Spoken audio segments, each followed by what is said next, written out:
नमस्कार दोस्तों, कविता Yadav YouTube channel पर आप सभी का स्वागत है।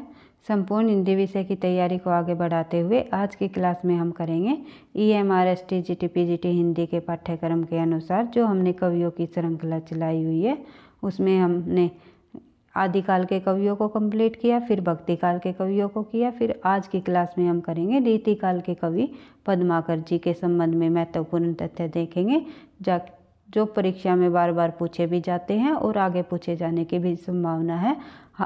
EMR SPGT हिंदी में कवियों को इंक्लूड किया हुआ है स्पेशल उनका नाम दे करके। इन कवियों से संबंधित परीक्षा में प्रश्न पूछे जाएंगे। तो हम उन्हीं कवियों की एक श्रृंखला हमने चला रखी है जिसमें हमने आदिकाल के सभी कवियों को कंप्लीट करते हुए रीतिकाल के कवियों में पहुँचे हुए हैं। तो शुरुआत कर लेते हैं पद्माकर जी की। पद्माकर जी के संबंध में महत्वपूर्ण तथ्य देख लेते हैं। पद्माकर हिंदी साहित्य के रीतिकाल कवि में अंतिम चरण के प्रसिद्ध कवि रहे हैं।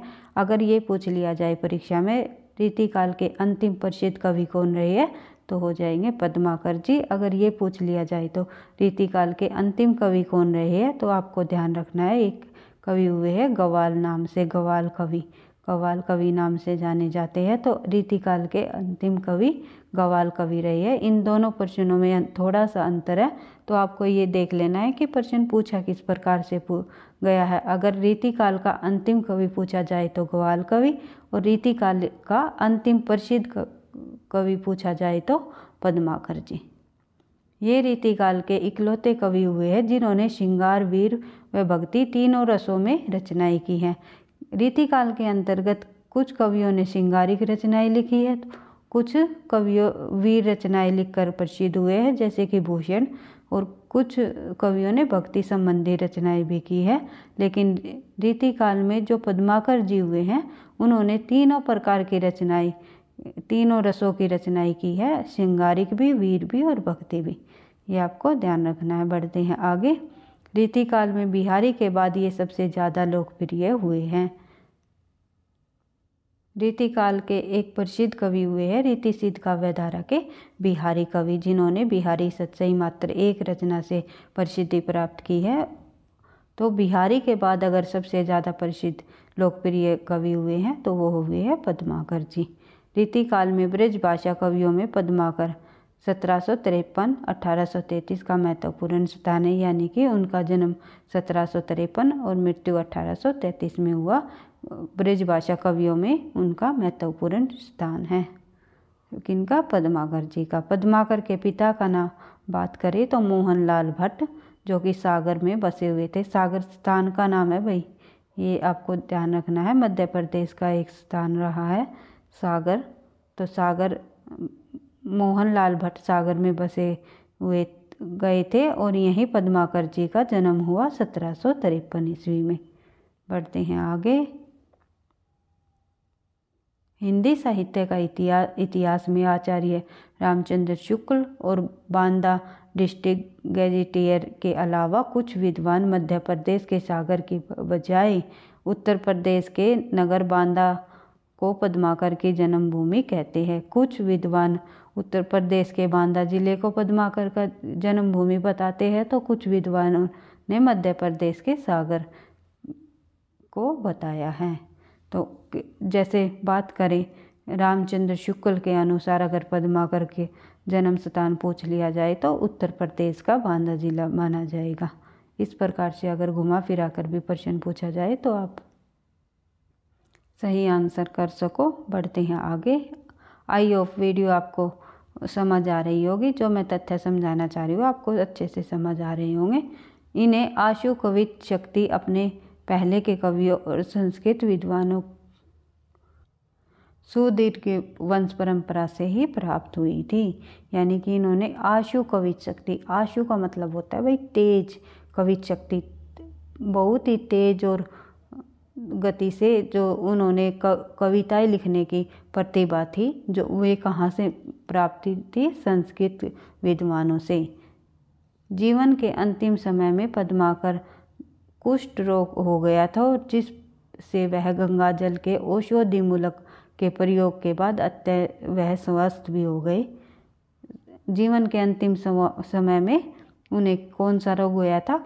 हो गया था कुष्ठ रोग, और जीवन के अंतिम समय में कुष्ठ रोग हो गया था। और उन्होंने एक रचना भी लिखी थी प्रबोध पचासा, जो कि भक्ति संबंधी रचना है उनकी। आगे बढ़ते हैं, उनकी रचनाओं के संबंध में भी हम आगे चर्चा करेंगे। काफ़ी इम्पोर्टेंट है, पद्माकर से संबंधित परीक्षा में काफ़ी बार प्रश्न पूछे जाते हैं। और अगर इन्होंने नाम देकर ही पद्माकर का अपने पाठ्यक्रम में दिया हुआ है तो पद्माकर से संबंधित हमने उन सब तथ्यों को कर लेना है जो महत्वपूर्ण हैं, जो कि परीक्षा में बार बार पूछे जाते हैं। तो देख लेते हैं, किसी भी एक तथ्य को नहीं छोड़ना है, क्योंकि अगर किसी पाठ्यक्रम में उसका बिल्कुल पाठ्यक्रम को बता दिया जाता है कि इस चीज़ से संबंधित प्रश्न पूछे जाएंगे, तो वहाँ से बिल्कुल डेप्थ प्रश्न पूछने की भी संभावना हो सकती है। तो बढ़ते हैं आगे। जगन्नाथ पंडित राज की तरह गंगा की स्तुति में अपने जीवन के अंतिम काल में उन्होंने काव्य रचना गंगा लहरी लिखकर कानपुर में गंगा किनारे उनका 80 वर्ष की आयु में 1833 में निधन हो गया। यानी जगन्नाथ जो संस्कृत के विद्वान हुए हैं पंडित जगन्नाथ जी, उनकी तरह गंगा की स्तुति में उन्होंने अपना जीवन काल की अंतिम काव्य रचना की, जो कि किस नाम से प्रसिद्ध हुई, गंगा लहरी नाम से उन्होंने रचना की है। और कानपुर के गंगा किनारे ही उनका देहांत हो गया, जो कितने वर्ष के थे, 80 वर्ष के। बढ़ते हैं आगे। पद्माकर के आश्रयदाता, और जो ये जितने भी रीति काल के कवि हुए हैं उनके आश्रयदाताओं के नाम पूछ लिया जाता है। ये पूछ लिया जाता है निम्नलिखित में से इनमें से पद्माकर का आश्रयदाता कौन नहीं है। तो नहीं से संबंधित अधिक प्रश्न पूछा जाता है, तो आपको ध्यान रखना है। बढ़ते हैं आगे। पद्माकर जी के जो आश्रयदाता रहे हैं वे रहे हैं सागर नरेश, यानी मध्य प्रदेश के जो सागर जो स्थान रहा है, जिला रहा है, क्षेत्र रहा है, उनका नरेश उनके आश्रयदाता के रूप में रहे हैं। रघुनाथ राव, जयपुर नरेश, प्रताप शाही नाम से इन्होंने रचना की थी पद्माकर जी ने। और उनके पुत्र जगत सिंह महाराज जेतपुर, सिरोजदौला के जागीरदार गोसाई, अनूपगिरी सितारा नरेश, उदयपुर नरेश, महाराज भीम सिंह तथा ग्वालियर नरेश दौलतराव सिंधिया। पद्माकर किसी एक राजा, ये जितने भी ये आप लोगों को दिखाई दे रहे हैं, ये सभी उनके आश्रयदाता के रूप में रहे हैं। और पद्माकर ने काफ़ी सारे आश्रयदाताओं की शरण में रहे, लेकिन कहीं पर भी वह एक जगह टिक कर नहीं रह सके, एक दरबार में वह टिक कर नहीं रह सके। पद्माकर को कवि शिरोमणि की भी उपाधि मिली है। कवियों में सबसे ऊपर का स्थान, यानी कि कवि शिरोमणि की उपाधि किस कवि को मिली है, कई बार परीक्षा में पूछा गया है। तो किस कवि को मिली है, पद्माकर जी को। बढ़ते हैं आगे। पद्माकर के प्रमुख रचनाएं देख लेते हैं। हिम्मत विरुदावली, जिसमें कि 211 छंद है। पद्माभरण अलंकारों का वर्णन, पद्माभरण जो रचना है उसमें अलंकारों का वर्णन किया गया है। जगद विनोद में 731 छंद है। राम रसायन जो कि एक अनुवाद रचना रही है इनकी, गंगा लहरी रचना रही है। और आलीजा प्रकाश जो इनकी एक रचना रही है। प्रताप सिंह विरुदावली जो कि जिसमें कि 117 छंद रही है। प्रबोध पचासा रचना रही है इनकी। अंतिम दिनों में इन्होंने प्रबोध पचासा की रचना की थी। और फिर ईश्वर पच्चीसी, यमुना लहरी, प्रताप सिंह सफरनामा, भगवत पंचशिका और राजनीति, कली पच्चीसी, रासायन रायसा, ये थोड़ा सा भाई टाइपिंग मिस्टेक में थोड़ा डाउटफुल है। और देख लेते हैं हितोपदेश भाषा जो कि इनका अनुवाद है। और हितोपदेश जो रचना रही है वो किन की रही है, संस्कृत विद्वान नारायण जी की। नारायण पंडित एक संस्कृत विद्वान रहे हैं, उनकी रचना रही है। और उनका अनुवाद इन्होंने हितोपदेश भाषा नाम से किया है। और अश्वमेघ भी इनकी रचना है। की रचनाओं से संबंधित कुछ और तथ्य देख लेते हैं। कई बार डेप्थ प्रश्न पूछ लिया जाता है, रचनाओं के अंदर से प्रश्न पूछ लिया जाता है कि इस रचना में क्या दिया गया है, या फिर पद्माकर जी ने किसके आश्रय में रह करके ये रचना की, पढ़ते हैं, देख ले। पद्माकर जयपुर के राजा प्रताप सिंह के आश्रय में रहते थे। कहाँ रहते थे, कई बार पूछ लिया जाता है। पद्माकर जी किसके आश्रय में रहते थे, तो जयपुर के राजा प्रताप सिंह के आश्रय में कौन रहते थे, पद्माकर। जब इनके पुत्र जगत सिंह के संरक्षण में रहकर इन्होंने जगत विनोद की रचना की। प्रताप सिंह का जो पुत्र हुआ है जगत सिंह, उनके संरक्षण में रहकर इन्होंने कौन सी रचना की, जगत विनोद। जगत विनोद में 5 प्रकरण और 731 छंद है। इसमें श्रृंगार रस व नायिका भेद का भी वर्णन किया गया है। इन्हीं के आश्रय में इन्होंने पद्माभरण की रचना की, जो कि अलंकार संबंधी रचना है। ये पूछ लिया जाता है कि पद्माकर की कौन सी रचना अलंकार संबंधी रचना है, तो पद्माभरण आपको ध्यान रखना है।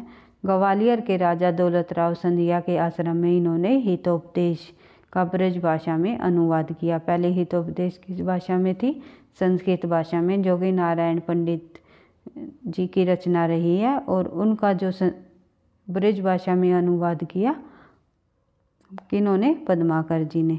जब इनका अंतिम समय निकट आया तो कानपुर के किनारे रहने लगे। यहाँ पर उन्होंने गंगा लहरी नामक रचना लिखी। गंगा महत्व का वर्णन किया। गंगा लहरी में किसका वर्णन है, गंगा के महत्व का। इसकी रचना कली 25 में कलयुग का वर्णन है। और अवध के राजा की सेना के अधिकारी हिम्मत बहादुर की वीरता का पर मुग्ध होकर हिम्मत बहादुरावली रचना भी लिखी गई। यह रचना पूर्ण रूप से वीर रस से भरी हुई थी। ये पूछ लिया जाता है कि पद्माकर जी की जो हिम्मत कौन सी रचना वीर रस की रचना रही है, तो हिम्मत बहादुर वीरादुवली जो रचना है पद्माकर की वीर रस भरी रचना थी। और जो कौन सी रचना इनकी भक्ति परक रचना रही है, तो प्रबोध 50 एक भक्ति परक रचना है। इनकी जो राम रसायन रचना है वो दोहा चौपाई छंदों में दी गई है, जिसमें राम कथा का वर्णन भी किया गया है। प्रबोध 50 एक भक्ति निरूपण ग्रंथ है। अंतिम वर्षों में ये रोगग्रस्त हो गए थे, उस समय इन्होंने प्रबोध 50 की रचना की। इस प्रकार से हमने पद्माकर जी के संबंध में महत्वपूर्ण तथ्यों को देख लिया। और रीतिकाल के 2 और अन्य कवि बचते हैं हमारे, जो कि एक रहता है भूषण और एक रहता है हमारा सेनापति। इन 2 कवियों को करके आदिकाल से लेकर रीतिकाल तक हमने सभी पाठ्यक्रम के अनुसार सभी कवियों को कंप्लीट कर लिया है। और उन महत्वपूर्ण तथ्यों को कर लिया है जो कि परीक्षा में पूछे जाने की संभावना है और बार बार पूछे भी जाते हैं।